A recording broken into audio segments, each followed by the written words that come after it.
지역의 이슈를 속 시원히 풀어보는 헬로 이슈 토크입니다. 한동안 잠잠하던 아프리카 돼지열병이 지난 9일 연천군에서 14번째로 발병했습니다. 지난달 17일 파주에서 처음 발병한 이후 23일 만인데요. 아프리카 돼지열병의 잠복기가 최대 21일인 점을 감안하면 최초 발생 당시 퍼진 바이러스가 아니라 발병한 돼지에 의해 2차 감염이 시작된 게 아니냐는 우려까지 나오고 있습니다. 더구나 주말 동안 철원 비무장지대에서 발견된 야생 멧돼지 폐사체에서 아프리카 돼지열병 바이러스가 잇따라 검출되면서 멧돼지로 인한 확산이 우려되고 있는 상황입니다. 자, 자세한 내용 두 분과 함께 얘기 나눠보겠습니다. 자, 정현규 한수양돈연구소 대표와 이재필 기자 자리했습니다. 안녕하세요. 안녕하십니까. 네, 반갑습니다. 자, 연천군에서 14번째로 확진 판정이 나왔죠. 연천군에서는 두 번째 확진 판정 아니겠습니까? 네, 맞습니다. 지난 9일 연천군 신서면 한 양돈 농가가 14번째로 돼지열병 확진 판정을 받았습니다. 연천군에서는 두 번째 확진 판정인데요. 지난 9월 17일 연천군 백한면의 양돈 농가에서 전국적으로는 2차 그리고 연천에서는 처음으로 돼지열병이 확인된 바가 있습니다. 이번 14차 돼지열병 확진은 돼지열병이 처음으로 확인된 지난 16일부터는 23일, 그리고 연천 백항면 확진 이후로는 22일, 그리고 지난 2일이었던 김포 통진읍의 13차 발병 이후로는 7일 만입니다. 특히 2차 확진지였던 연천 백한면 농가와는 이번 확진지인 인천 신서면 농가는 약 25.8km 떨어져 있는 것으로 확인이 되고 있는 상황입니다. 네, 이번 연천에서의 두 번째 확진 판정으로 또 돼지 같은 그런 양돈 관계된 부산물 같은 경우에도 네. 일시 이동 중지 명령이 내렸고 또 살처분 명령 내려졌겠네요. 네, 맞습니다. 14번째 확진 판정 이후 정부는 이제 48시간 동안 연천군 일대에 일시 이동 중지 명령을 내렸습니다. 현재는 해제된 상황인데요. 그리고 살처분 계획도 발표를 했습니다. 방역당국은 연천에서 연이어 이제 돼지열병이 발생한 만큼 연천군 내에 있는 돼지를 모두 수매하거나 살처분하기로 결정을 특단의 조치를 내렸는데요. 연천에서 처음으로 돼지열병이 발병할 당시 첫 번째 확진 당시에는 4개 농가에서 1,406마리가 살처분됐거든요. 그런데 이번에는 연천군 전체 74개 농가 13만 4,268마리를 살처분하게 된 상황인 겁니다. 이미 앞서 방역당국은 2차례 이상 돼지열병이 발생한 강화와 파주 그리고 이제 김포의 돼지를 모두 살처분한 바 있습니다. 네, 좀 잠잠하던 돼지열병이 다시 확산되면서 양돈 농가의 시름이 좀 깊어질 것 같은데 어려움을 겪고 있는 양돈 농가의 목소리를 좀 들어보고 다시 얘기를 나눠보도록 하겠습니다.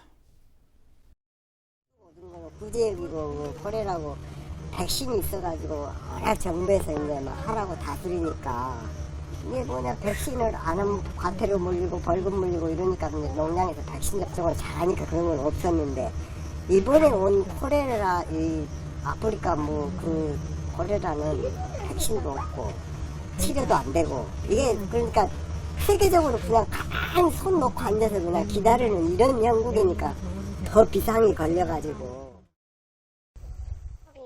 어제 우리는 울고 불고 난리 났죠. 어저께 한 15일 정도 안 터지면은 잠복기도 지나고 정부가 또 다른 조치를 할 수 있다는 기대를 했었는데 어제는 새로 터지니까 아주 낙심해서 많이 가슴이 아팠죠.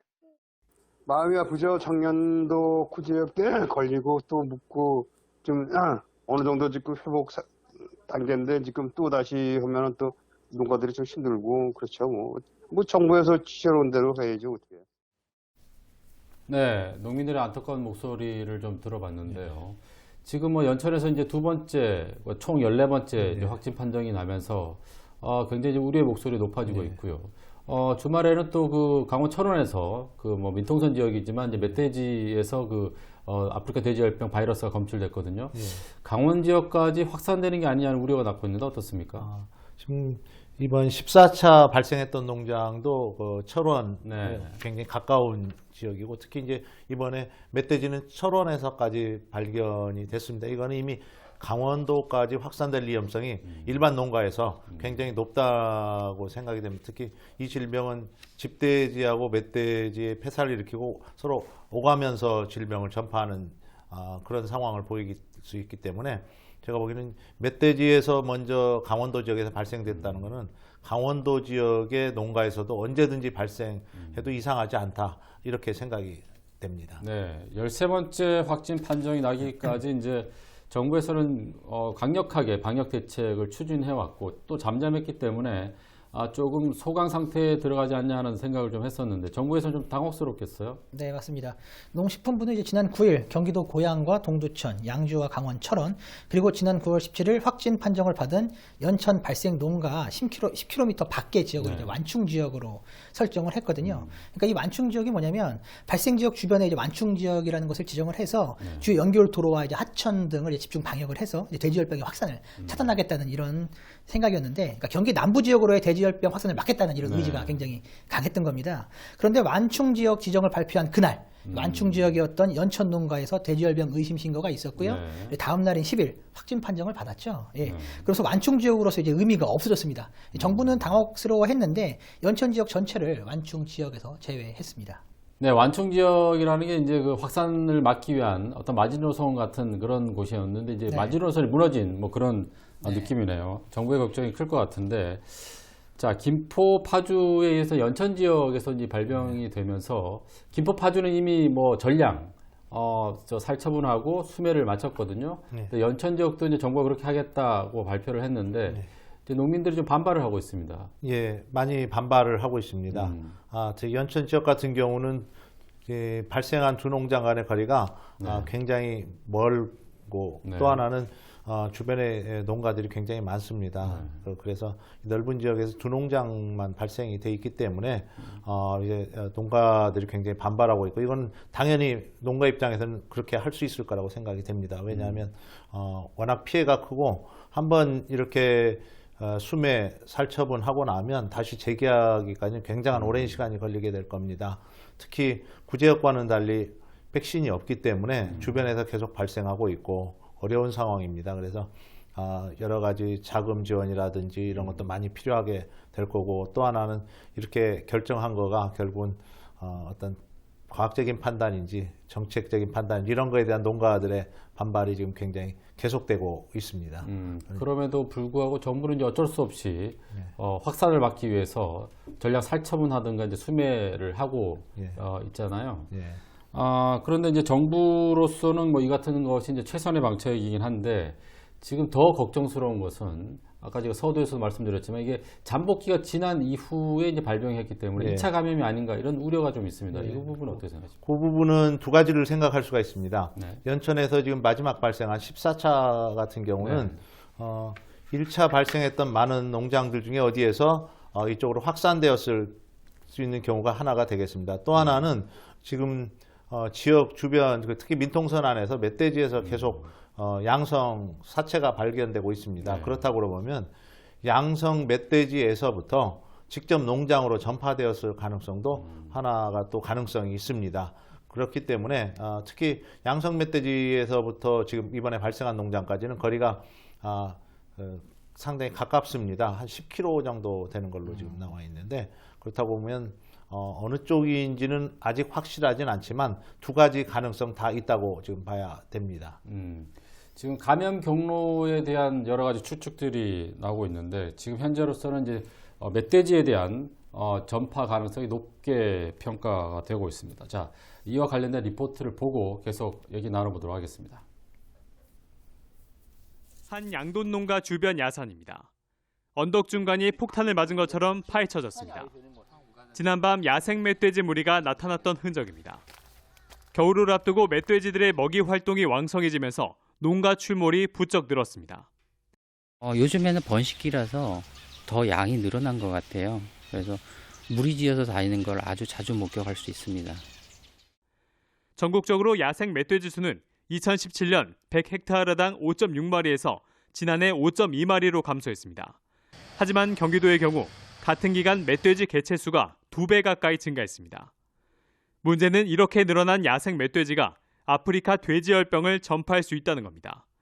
실제로 지난 2016년 연천에선 야생 멧돼지가 양돈 농가에 돼지열병을 옮긴 사례가 있었습니다. 벨기에 등 우리보다 앞서 아프리카 돼지열병이 발생했던 나라에선 야생 멧돼지를 집중 수렵했습니다. 네. 멧돼지가 뭐 바이러스를 옮긴다, 아니다, 뭐 여러 가지 얘기들이 있었는데 최근에 그 멧돼지 사체에서 잇따라 바이러스가 검출됐죠? 네, 맞습니다. 12일 강원도 철원군의 한 민통선 내 군부대에서 그 멧돼지 폐사체 2마리가 발견이 됐는데요. 이곳에서 돼지열병 바이러스가 확인이 됐습니다. 이에 앞서 11일에는 연천군과 철원군의 야생 멧돼지 폐사체에서도 돼지열병 바이러스가 확인이 됐고요. 지난 2일 연천군의 비무장 지대에서 멧돼지 폐사체에서 또 돼지열병이 발견됐는데 이때가 첫 발견이었습니다. 네. 근데 조금 아쉬운 것은 첫 발병이 난 곳이 바로 파주인데 예. 환경부에서는 멧돼지에 대한 가능성을 좀 적게 봤고요. 예. 농림식품부에서는 가능성을 굉장히 높게 봤는데 지금으로서는 가능성이 굉장히 높지 않습니까? 예, 굉장히 높게 보고 있습니다. 네. 특히 이제 그 파주 발생 이후에 멧돼지 사체가 주변에 있는지 확인하는 작업 또는 그 근처에 어떤 민통선 지역에 확인하는 작업이 좀 더 적극적이었으면 하는 좀 아쉬움이 남아 있습니다. 특히 이제 그 DMZ에서 멧돼지 사체가 발견됐습니다. 양성개체가 발견됐는데 아마 그거는 이미 예견이 어느 정도 북한 발생으로 예견됐던 상황입니다. 네. 다만 이제 민통선 지역 그 DMZ하고는 틀린 그 이남 지역이 되겠습니다. 네. 민통선 지역에서 발견될 때까지 시간이 지금 한 일주일 이상 걸렸는데 이 동안에 지금 DMZ에서 민통선으로 내려왔는지 네. 아니면 그 이전에 이미 민통선에 내려와 있었는지 아니면 어떤 상황이었는지 좀 더 조사를 해봐야 되겠습니다. 어쨌든 멧돼지가 발견된 이상 우리나라 안에서 아프리카 돼지열병에는 상당히 좀 복잡하게 됐고 상당한 기간이 소요될 것 같다 이런 생각을 지금 하고 있습니다. 네. 또 하나 제기되는 것은 이제 그동안의 발병 지역이 김포, 강화, 그다음 뭐 파주 이렇게 임진간 수역이거든요. 네. 이제 북한과 접경돼 있는 그런 수계 지역인데 그렇다면 이제 북한에서 어떤 멧돼지에 의해서 감염된 것이 이제 물을 따라서 이렇게 흘러 들어와서 감염된 것이 아닌가. 수계에 의한 감염 가능성도 제기되고 있거든요. 네, 어떻습니까? 네, 저는 여러 가지 가능성을 봅니다. 다만 멧돼지가 난방안개선 우리 보통 휴전선 또는 네. 철책이라고 얘기를 합니다. DMZ에서 이거를 살아있는 멧돼지가 직접 통과하는 거는 좀 어렵지 않을까 생각합니다.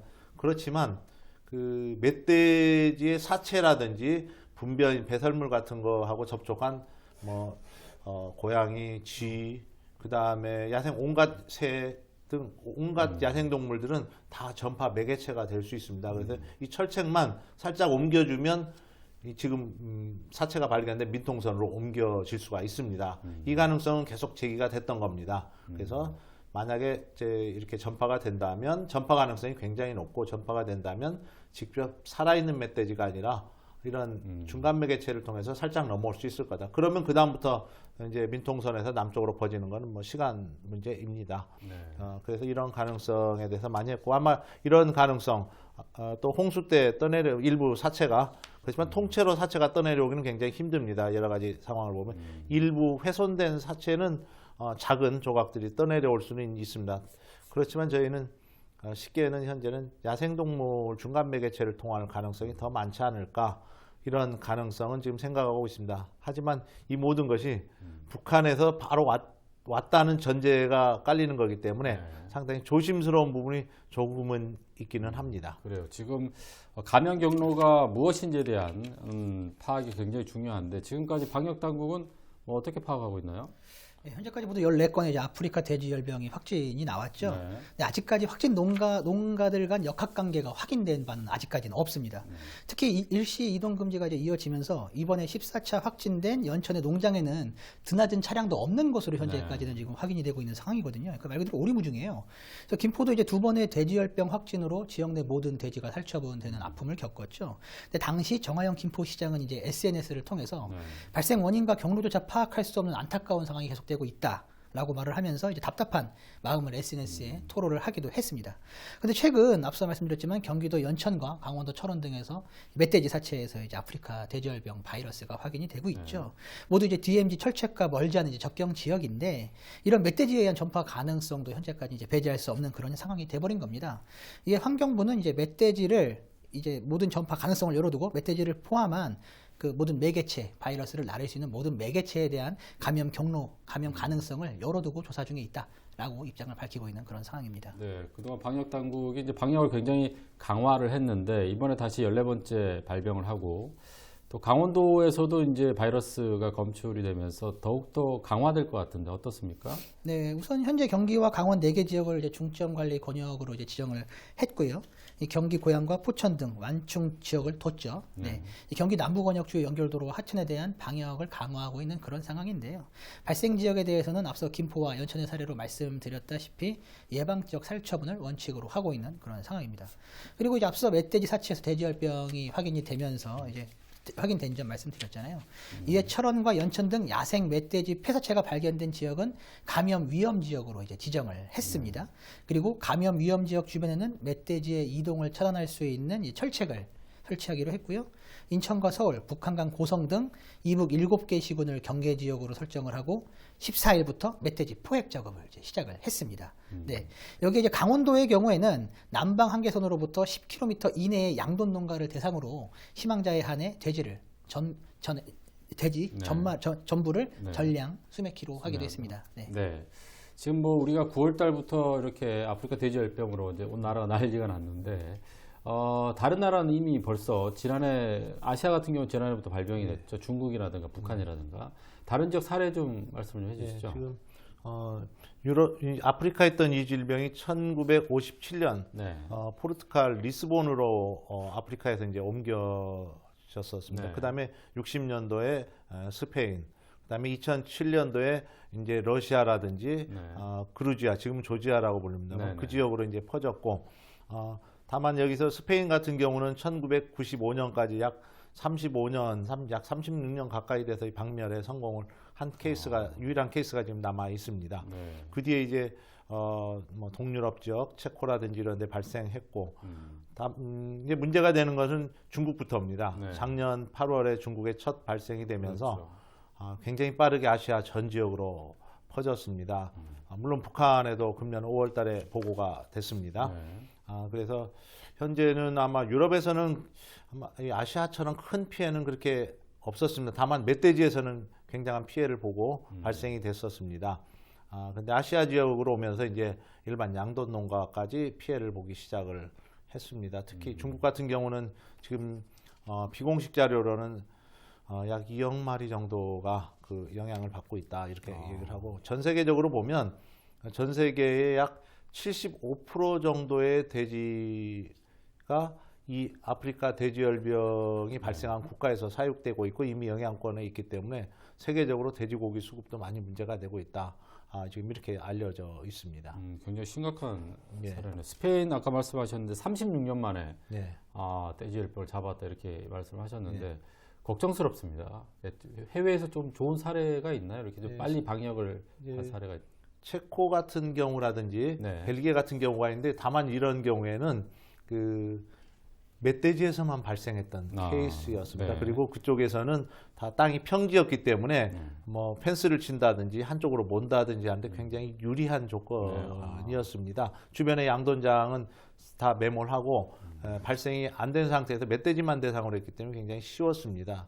집돼지하고 멧돼지를 양쪽에 발생을 해서 성공한 케이스는 역시 스페인이 되겠는데 굉장한 오랜 시간이 걸렸고, 우리나라 같은 경우는 지금 산악 지역이고 특히 빈무장지대, DMZ, 우리가 접근할 수 없는 지역이 있기 때문에 이제 앞으로 이제 여러 가지 저희가 어제 정부에서 대책을 내놓고 했지만 실제 실행 과정에서는 굉장한 어려움들이 있을 거라고 지금 생각이 됩니다. 지금 환경이 스페인하고 비슷하기 때문에 초기에 잘 잡지 않으면 장기화될 가능성이 지금 굉장히 높은 예, 충분히 거죠. 그럴 가능성이 있습니다. 네, 그렇다면 현재까지 지금 잘 대응하고 있는 건가요? 어떻습니까? 현재까지는 잘 물론 미진한 점이 많이 있습니다. 특히 네. 이제 그 멧돼지하고 집돼지 간의 어떤 관리 주체의 문제라든지 이런 게 처음에 이제 판단을 조금 멧돼지 부분에서 조금 소홀히 했던 부분이라 이런 것들은 있는데 현재는 잘 되고 있습니다. 다만 이게 이제 어제 발표된 여러 가지 대책이라든지 이런 게 얼마나 효용적이 될 건가 이런 문제 조금 더 검토를 해야 되고요. 장기전을 대비해야 되는 게 필요합니다. 그리고 아무리 좋은 SOP가 있더라도 실제는 실행 단계에서 안 되면 아무 소용이 없습니다. 그래서 이 부분은 계속 점검이 필요합니다. 예를 들면 아까 말씀드린 대로 DMZ라든지 민통성 부분에는 아무도 접근할 수 없는 지뢰밭이라든지 DMZ는 또 우리 관할이 아닙니다. 북한하고 네. 유엔사 관할이기 때문에 그런 문제까지 고려해서 해야 됩니다. 또한 우리가 잘해서 박멸을 했다고 했는데 DMZ 안에 저렇게 야생 멧돼지에서 계속 아프리카 돼지열병 바이러스가 남아 있다면 언제든지 중간 매개체를 통해서든 올 수 있습니다. 그러면 장담을 할 수가 없고 불안하고 뭐 수시로 또 이게 발생했다 그쳤다 이걸 반복해야 되는 문제가 있기 때문에 향후에는 북한이라든지 유엔사하고 협조 그래서 완충 지역을 DMZ 쪽에다 만드는 그런 작업이 필요한데 굉장히 어려운 작업이 될 것 같습니다. 네. 그래서 우리나라가 방역을 잘하는 나라로 손꼽히기는 한데 아까 SOP 말씀을 하셨지만 소규모 농가들 있잖아요. 네. 한두 마리나 두세 마리 키우는 네. 이런 농가들은 약간 방역의 사각지대일 것 같은데 어떻습니까? 이런 네, 부분. 그렇습니다. 이제 아마 농림부에서는 구제역 그 케이스를 가지고 굉장히 많이 SOP는 잘 만들었고 네. 잘 지금 그쪽 부분에서는 상당히 잘 진행되고 있는 걸로 생각합니다. 근데 소규모 농가가 지금 아직도 좀 있습니다. 특히 이번에 케이스를 보면 19마리 흑돼지를 사육하는 농장, 2마리를 사육하는 농장 이런 농장들이 다 아프리카 돼지열병이 발생했던 농장들이 되겠습니다. 그런 농장들에 대해서는 굉장히 앞으로 어떤 특별한 조치가 좀 있어야 될 거로 생각이 되고요. 특히 그래서 아마 이번에 정부에서는 강원도 지역부터는 접경 지역 10km 이내는 자율적으로 수매하고 이런 제도를 만든 걸로 생각이 됩니다. 그런 부분에서는 먼저 자율적으로 해서 가능성 있는 농장을 미리 이렇게 조금씩 줄여나가면 전체적으로 퍼져나가는 거를 속도라든지 조절하는데 유리하지 않을까 이런 생각이 이제 지금 하고 있습니다. 네, 아프리카 돼지열병이 이제 확산되면서 돼지고기 가격에 대한 걱정을 하는 분들도 많을 것 같은데 최근에 또 가격이 조금 내린 것 같아요. 제가 어제 그 가족들하고 좀 삼겹살 집에서 외식을 좀 했는데 뭐 가격이 크게 오르진 않았더라고요. 네. 왜 이렇게 하락세를 보이는 거죠? 네, 그 돼지열병 첫 발생일인 지난 9월 16일 돼지고기 1kg 도매 가격은 4,558원이었습니다. 네. 이틀 만인 18일에는 6,201원까지 이제 치솟는데요. 저희도 당시에 취재를 했지만 당시 도매가가 오르면서 그 지역에 있는 이제 돼지고기 소매 상인들이 굉장히 힘들어했습니다. 파는 가격은 올릴 수는 없는데 이제 들어오는 가격이 세지다 보니까 이윤이 안 남는. 거기다 요즘에 경기도 악화되면서 많은 어려움을 겪고 있는 상황에서 굉장히 어려움을 토로했었는데요. 그런데 이제 안전에 대한 시민들의 우려가 높아지면서 돼지고기보다 닭고기와 소고기를 찾는 사람들이 늘어나게 되는 거죠. 네. 그러니까 또 아이러니하게도 돼지고기 가격이 지난 11일 기준으로 1kg당 3,261원까지 떨어지는 역전상이 그 상황이 발생하게 됩니다. 반면 닭고기는 지난달과 비교해 3.4%, 한우 등심은 7.8% 올랐습니다. 수요가 줄면서 가격이 조금 하락하는 그런 양상인 건가요? 네, 맞습니다. 이제 그 시민들의 수요가 이제 안전상의 문제로 돼지고기를 찾는 대신 닭고기와 소고기를 찾는 이런 양상으로 변하고 있는 그런 상황입니다. 네, 이러다 다시 또 공급이 줄게 되면 가격이 다시 오르지 않을까라는 뭐 그런 걱정도 되는데 문제는 또 하나 있죠. 이게 돼지열병 바이러스가 이제 날씨가 추워지면 굉장히 또 활발하게 움직인다는 얘기를 들었거든요. 이제 10월달, 11월달이 다가오면 굉장히 추워질 텐데 어떻습니까? 예. 지금 저희가 방역이라든지 아프리카 돼지열병에서 11월이 들었으면 네. 굉장히 힘들어질 거다는 여러 가지 예상들을 합니다. 왜냐하면 아프리카 돼지열병 바이러스는 보통 온도가 떨어질수록 생존 기간이 길게 됩니다. 특히 예를 들면 돼지고기에서 냉동 상태에서는 약 3년 이상을 견딜 수 있는데 냉장 상태에서는 그 반도 안 되는 게 줄어들게 됩니다. 이런 상태가 되고 또 하나는 소독입니다. 방역에서 소독제를 저희가 살포하는데 일반적인 소독제는 15분 이내에 뿌리고 나서입니다. 마르거나 얼거나 하면 효과가 많이 떨어집니다. 그래서 액체 상태를 그대로 마르거나 얼지 않고 유지해야 소독 효과가 나오는데 이제 겨울이 되면 이제 그런 것이 불가능해지게 됩니다. 특히 이제 최근에 멧돼지가 발견된 그 북부 지역, 특히 산악 지역 같은 데는 이미 얼음이 얼고 하는 상태가 되기 때문에 이제 굉장히 방역 작업이 어려움에 처하게 됩니다. 특히 겨울에는 그래서 질병 전파가 빠르고 또 얼어있던 상태에서 이제 봄이 되면 갑자기 폭발적으로 다시 발생하고 하는 그런 케이스들을 많이 볼 수가 있습니다. 그런데 이게 굉장히 어려운 점이 되겠습니다. 네, 대표님 말 들어보니까 더 걱정스러운데요. 양돈 농가도 그렇고 우리 국민들도 언제쯤이면 그럼 이렇게 안심하게 돼지고기를 또 먹을 수 있을까 이렇게 우려를 하고 있는데 언제쯤이면 이렇게 좀 안심할 수 돼지고기를 드시는 거는 지금 많이 드셔도 전혀 관련이 없습니다.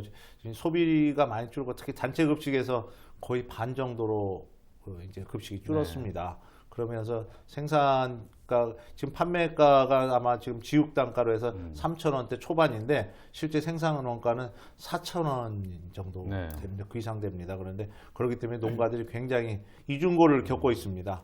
그 부분은 사람한테 해가 없고 여러 가지 100년 이상 경과에도 사람한테서는 해가 없다는 게 이미 나와 있기 때문에 지금도 많이 좀 드셨으면 하는 생각입니다. 그래서 이게 결국은 농가도 도와주고 장기적으로는 국가 경제적으로 도움이 될 거라고 지금 생각이 됩니다. 그러면 앞으로 얼마 있다가 이제 발병이 안 되면 좀 잠잠해졌다 이렇게 얘기할 수 있을까요? 일반적으로 보통 잠복기라든지 이 바이러스가 밖에서 생존하는 걸 생각한다면 이제 겨울 얼기 전에는 보통 2달 정도를 한계선으로 봅니다. 2달 정도면 발병이 없으면 이제 안정화가 좀 돼가는가 보다 하는데 겨울이 되면 아까 말씀드린 대로 냉동 상태 고기에서는 1000일까지도 살 수 있기 때문에 이제 그 다음에 봄이 지나봐야 알 수 있을 정도로 굉장히 복잡한 상황이 됩니다. 그러니까 최소한 그러면 12월 말쯤까지 발병하지 않아야지만 조금 안심할 수 있다 이런 말씀이신가요? 예, 1차적으로는 그 정도까지를 지금 생각을 하고 있습니다. 근데 그 이후에도 또 추가적으로 발병 가능성도 있다는 말씀이시죠? 예, 바이러스 저항성이 워낙 겨울은 얼음 속에서는 뭐 몇 년 동안 견딜 수 있기 때문에 그 냉동된 고기라든지 사체에서는 그 부분은 안심을 할 수가 없습니다. 네. 자, 이게 지금 아프리카 돼지열병이 잘 지나가는 것도 중요한데 앞으로 그 양돈 농가의 어떤 이런 질병에 대해서 개선책을 세우려면 어떤 축산 선진화 이런 것들도 시급할 것 같아요. 어떤 근본적인 대책 어떤 게 있습니까? 예. 먼저는 어떤 대책을 세우고 특히 이제 방역 부분에 좀 많이 강조를 하고 싶습니다. 그래서 축산을 시작할 때 농장을 설계할 때 방역 부분을 먼저 설계하고 그 안에서 여러 가지 생산성이라든지 설계를 한다든지 이런 부분이 좀 이루어졌으면 좋겠고요. 또 하나는 이번 그 연천 같은 경우가 지금 어쨌든 이런 정책이 제대로 수행이 되려면 농가의 어떤 협조라든지 동의가 없이는 어느 것도 불가능합니다. 그래서 이번에 연천권도 아마 그런 쪽에서 잘 해결되었으면 하는 생각입니다. 그리고 농장이나 정부 쪽에서는 농장에서는 내 농장은 내가 지킨다는 긴장감을 언제든지 좀 가졌으면 좋겠고요. 정부에서는 서로 협력하고 좋은 안을 만들어서 서로 어떤 대화, 그 다음에 이번 같은 경우는 정부 부처가 환경부하고 농림부로 나누어져서 지금 멧돼지 문제 때문에 그렇습니다. 그게 어떤 일원화라든지 뭔가 좀 체계적인 어떤 시스템이 있었으면 하는 그런 생각입니다. 그래요. 아무튼 오늘 말씀 감사드리고요. 앞으로 다시 또 잠잠해지지 않으면 우리 대표님 다시 한번 초대하도록 하겠습니다. 네, 감사합니다. 자, 이 기자 수고하셨습니다. 네. 자, 헬로 이슈 토크 오늘은 여기까지입니다. 시청해주신 여러분 고맙습니다.